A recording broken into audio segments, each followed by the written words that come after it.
minutos. Juliana Rosa já está aqui no nosso estúdio. Vamos falar de economia, porque tem um dado divulgado pelo FMI, uma projeção mostrando uma redução, né, na projeção de crescimento da economia de forma global e esse impacto diretamente ligado ao tarifaço promovido pelos Estados Unidos, né, Ju? Boa tarde. Exatamente. Tudo bom, Renan? Boa tarde para você, Dri. Boa tarde. Tudo bem? Boa tarde para você que está aqui entre nós. Pois é, o que a gente já sabe com certeza é que o PIB global vai ser menor e que o comércio global vai ser menor. O quanto que vai ser, cada hora as projeções vão sendo revisadas a partir da situação que se coloca. Agora há pouco, a porta-voz da Casa Branca estava dizendo que estão sendo negociados uma série de pedidos de acordo com países para poder melhorar a situação das tarifas, que está avançando negociação com a China. Então, por enquanto, a gente não sabe exatamente aonde que vai dar essa guerra comercial, mas o que o Fundo Monetário Internacional diz é que a previsão até agora é que a economia global, ao invés de crescer 3,3% esse ano, cresça 2,8%. Então, 0,5% a menos. Para os Estados Unidos, a previsão ela é 0,9 ponto percentual menor. Então, os Estados Unidos crescem 1,8% esse ano, mas poderiam crescer quase 1 ponto a mais se não houvesse essa guerra tarifária.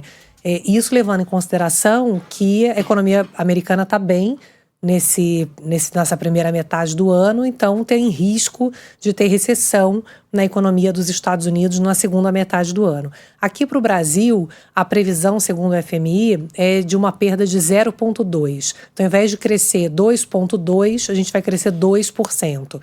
Parece pouco, porque, primeiro, o Brasil, de fato, ele tem um impacto limitado quando você pensa em termos de PIB, porque é uma economia que é muito fechada.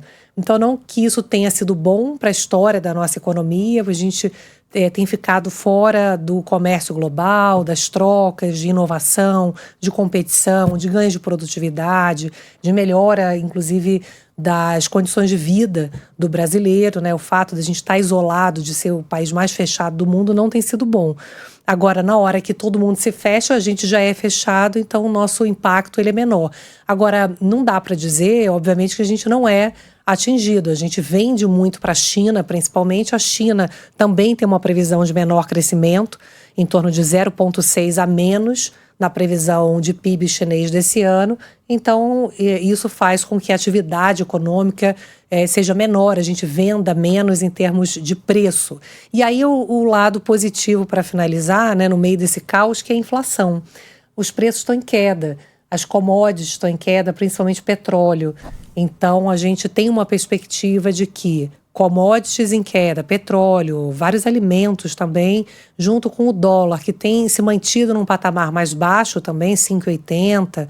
Isso aí pode fazer com que a inflação no Brasil ela desacelere mais rapidamente. Então, as previsões de hoje, inclusive, que o Banco Central divulgou, já mostra que já há muito tempo que não tinha redução nas previsões de inflação para o Brasil esse ano. Ainda é uma inflação alta, mas de uma semana para outra a previsão de inflação ela diminui, está em 5,57%. Ou seja, a gente tem um ambiente que, se por um lado atrapalha o crescimento, por outro lado traz uma inflação menor para o Brasil. Por enquanto, tudo é por enquanto, né? Porque o presidente do Banco Central, Gabriel Galípolo, aqui do Brasil, estava falando hoje no Senado e ele disse que é um cenário ainda muito instável e que não dá para contar com esse alívio quando a gente pensa em dólar, por exemplo, e ambiente das commodities, porque se todo mundo fizer as pazes e aí conseguir negociar alguma coisa melhor com a China, ele mesmo estava dizendo que pode ser que não tenha um impacto tão grande no preço de commodities. Então, por enquanto, é tudo muito,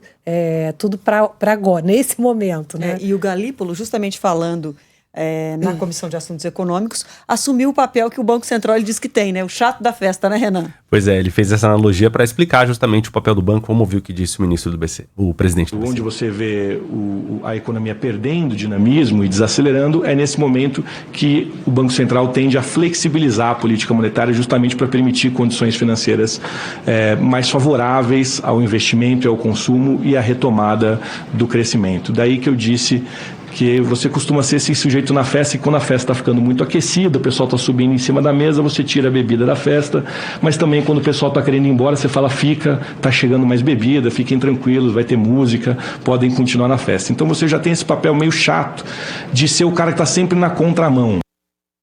Dureza. Ele também falou hoje no Senado, o presidente do Banco Central, que o Brasil vai precisar adotar um novo modelo para obter recursos no crédito imobiliário. Gabriel Galípolo disse que a queda de volume de recursos da poupança é uma questão estrutural aqui no nosso país.